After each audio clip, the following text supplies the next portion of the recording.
Good morning to everyone. എല്ലാവർക്കും അജിമോൾസ് വേൾഡിലേക്ക് സ്വാഗതം. ഇന്നത്തെ വീഡിയോ നമുക്കൊരു കോലിയസ് പ്ലാന്റിനെ അല്ലെങ്കിൽ കണ്ണാടി ചെടിയെ, ഇതിന് പല പേരുകളുണ്ട് അല്ലേ.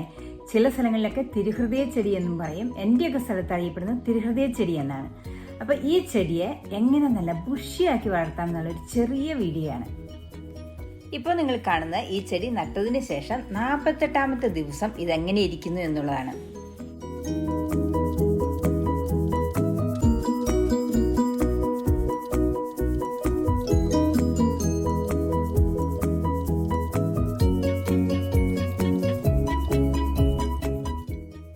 ഒരു ചെടി വിൻ്ററിലിരുന്ന് അതിൻ്റെ താഴത്തെ ഇലകളെല്ലാം ഒത്തിരി കളർ മാറിയായിരുന്നു. ഇപ്പോൾ സമ്മർ ആയപ്പോഴത്തേന് ഇതിന് അല്പം കളറ് മുകളിലത്തെ ലീഫിനൊക്കെ വെച്ചു.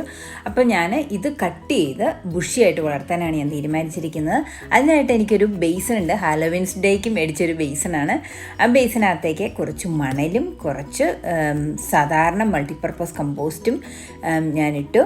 അപ്പോൾ ഈ മൾട്ടിപ്പർപ്പസ് കമ്പോസ്റ്റ് ഉപയോഗിക്കുന്നതിന് കാരണം ഇത് സമ്മറിൽ ഔട്ട്സൈഡിലാണ് ഇരിക്കുന്നത്. ഇൻഡോർ ആയിട്ട് വെച്ചാൽ ഈ മൾട്ടിപ്പർപ്പസ് കമ്പോസ്റ്റ് ഇട്ടാൽ വീടിനുള്ളിലൊക്കെ ഫ്രൂട്ട് ഫ്ലൈ ഉണ്ടാവും. അതുകൊണ്ട് ഇൻഡോർ പ്ലാന്റിൻ്റെ കമ്പോസ്റ്റ് തന്നെ ഉപയോഗിക്കുക ഇൻഡോർ ആയിട്ട് വയ്ക്കാനാണെങ്കിൽ. അപ്പം ഞാൻ കുറച്ച് മണലും കുറച്ച് മൾട്ടിപ്പർപ്പസ് കമ്പോസ്റ്റുമൊക്കെ ആ ബേസണിലേക്ക് ഇട്ടു. അതിന് ഹോളൊന്നുമില്ല, കാരണം ഈ ചെടി ഇത്തിരി വെള്ളം ഇഷ്ടപ്പെടുന്ന ചെടിയാണ്, നന്നായിട്ട് വെള്ളം വലിച്ചെടുക്കും. അതുകൊണ്ട് സാധാരണ മൾട്ടിപ്പർപ്പസ് കമ്പോസ്റ്റും മണലും കൂടെ ആ ബേസണിലേക്കിട്ട് ഈ ചെടി കട്ട് ചെയ്ത് പല ബ്രാഞ്ചുകളാക്കിയതിന് ശേഷം ഇതിന് താഴത്തെ ഇലകളൊക്കെ പറിച്ച് കളഞ്ഞതിന് ശേഷം ഈ ചെടി ഈ മണ്ണിലേക്ക് നട്ടുവയ്ക്കുക. ഓരോ ബ്രാഞ്ചസിൻ്റെയും അടിയിൽ കാണുന്ന ഇലകളൊക്കെ ഇങ്ങനെ പറിച്ച് കളഞ്ഞതിന് ശേഷം വേണം ഇത് മണ്ണിലേക്ക് നടാൻ. കണ്ടോ, ഇതിൻ്റെ ഇലകൾ പെയിലായിട്ടിരിക്കുന്നത്. ഈ വിൻ്ററിൽ ഇതിന് അധികം സൺലൈറ്റ് കിട്ടാത്തത് കൊണ്ടാണ് ഓരോ ഇലകളും പെയിലായിപ്പോയത്. എന്നാൽ സമ്മർ തുടങ്ങിയപ്പോഴത്തേനും അതിൻ്റെ ടോപ്പിലുള്ള ഇലകളൊക്കെ നല്ല കളർ വെച്ച് വന്ന് നിങ്ങൾക്ക് കാണാവുന്നതാണ്. എന്നാൽ അതധികം ബുഷിയല്ല. ഇനിയിപ്പോൾ നമ്മൾ ഓരോ ബ്രാഞ്ചും കട്ട് ചെയ്ത് ഇങ്ങനെ നട്ട് കഴിയുമ്പോൾ ഇത് ഓരോ ബ്രാഞ്ചിൽ നിന്നും ഓരോ കമ്പിൽ നിന്നും ഇഷ്ടംപോലെ ബ്രാഞ്ചസ് ഉണ്ടാവും. അപ്പോൾ നല്ല ബുഷിയായിട്ട് വളരുന്നതായിരിക്കും. പിന്നെ ഇതിൻ്റെ ബേസിനിൽ തുളയിട്ടിട്ടില്ല, അതുകൊണ്ട് തന്നെ വെള്ളം ഒന്ന് സൂക്ഷിച്ചൊഴിക്കുക. ഇതിനകത്ത് എന്തോരം വെള്ളം ഒഴിച്ചാലും ഇത് ചീഞ്ഞു പോകുകയില്ല. കാരണം ഈ കണ്ണാടി ചെടി എന്ന് പറയുന്നത് നന്നായിട്ട് വെള്ളം അബ്സോർബ് ചെയ്യുന്ന ഒരു ചെടിയാണ്. ഇതിന് വെള്ളം ഇനഫായിട്ട് കിട്ടിയില്ല എങ്കിൽ ഇലകളെല്ലാം വളരെ കൂമ്പി അടഞ്ഞ് താഴേക്ക് ഉണങ്ങി കിടക്കുന്നത് കാണാം. അതുകൊണ്ട് ആവശ്യത്തിന് നന്നായിട്ട് വെള്ളം ഒഴിച്ചു കൊടുക്കുക. 24 ദിവസം കഴിഞ്ഞപ്പോൾ തന്നെ ഈ ചെടിയുടെ വളർച്ച ഇങ്ങനെയാണ്. അന്ന് അടുക്കത്തെ മദർ പ്ലാന്റിൽ അധികം ബ്രാഞ്ചസ് ഒന്നും ഇല്ലായിരുന്നു, ഇലകളും ഇല്ലായിരുന്നു, വളരെ പെയിലായിട്ട് നിന്നതാണ്.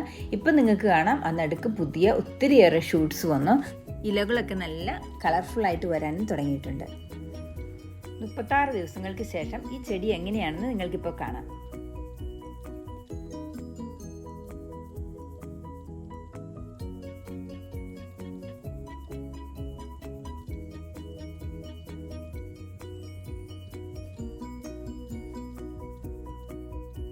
ഞാൻ ഈ വീഡിയോയിൽ പറഞ്ഞിരിക്കുന്നത് 48 ദിവസത്തിനുള്ളിൽ എങ്ങനെ ഈ കോലിയസ് പ്ലാന്റിനെ നല്ല ബുഷിയാക്കി വളർത്താമെന്നായിരുന്നു അല്ലേ.